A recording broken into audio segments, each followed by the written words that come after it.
Manasseh did not have a great start to his religious life, ignoring God and following the ways of the world around him. But listen to the words of 2 Chronicles 33, verse 10 to 13, and be reminded that nobody is too far from God to be redeemed. We read, "The Lord spoke to Manasseh and his people, but they paid no attention. So the Lord brought against him the army commanders of the king of Assyria, who took Manasseh prisoner, put a hook in his nose, bound him with bronze shackles, and took him to Babylon. In his distress he sought the favor of the Lord his God, and humbled himself greatly before the God of his ancestors. And when he prayed to him, the Lord was moved by his entreaty and listened to his plea, so he brought him back to Jerusalem and to his kingdom. Then Manasseh knew that the Lord is God." What a turnaround. Manasseh had been the most evil king in Judah's history, and yet he found redemption. But notice, it wasn't an unconditional redemption. God didn't just grant him redemption because he wanted to. Manasseh did a few things that paved the way for this redemption. First, he sought the favor of the Lord. This is an important step for anybody to be redeemed. They must seek God's favor. They can't just ignore God. They must come to him. Second, he humbled himself greatly before God, verse 12.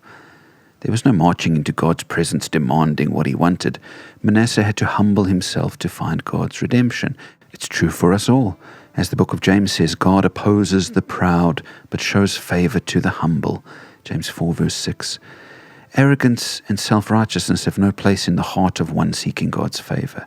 But when you come to him humble, knowing that he is God and you are but a sinful human, you are ready to be redeemed. And then we read that Manasseh prayed, verse 13.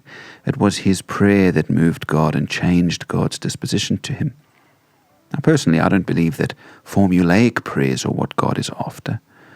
So praying a certain number of Our Fathers to atone for your sins isn't it. But a humble prayer pleading for God's mercy is what is needed. The door of forgiveness is open for anybody. No matter how far you've strayed from God, you will likely never go as far as Manasseh did. And yet Manasseh found redemption when he fulfilled the conditions, when he humbled himself, sought God, and prayed for mercy.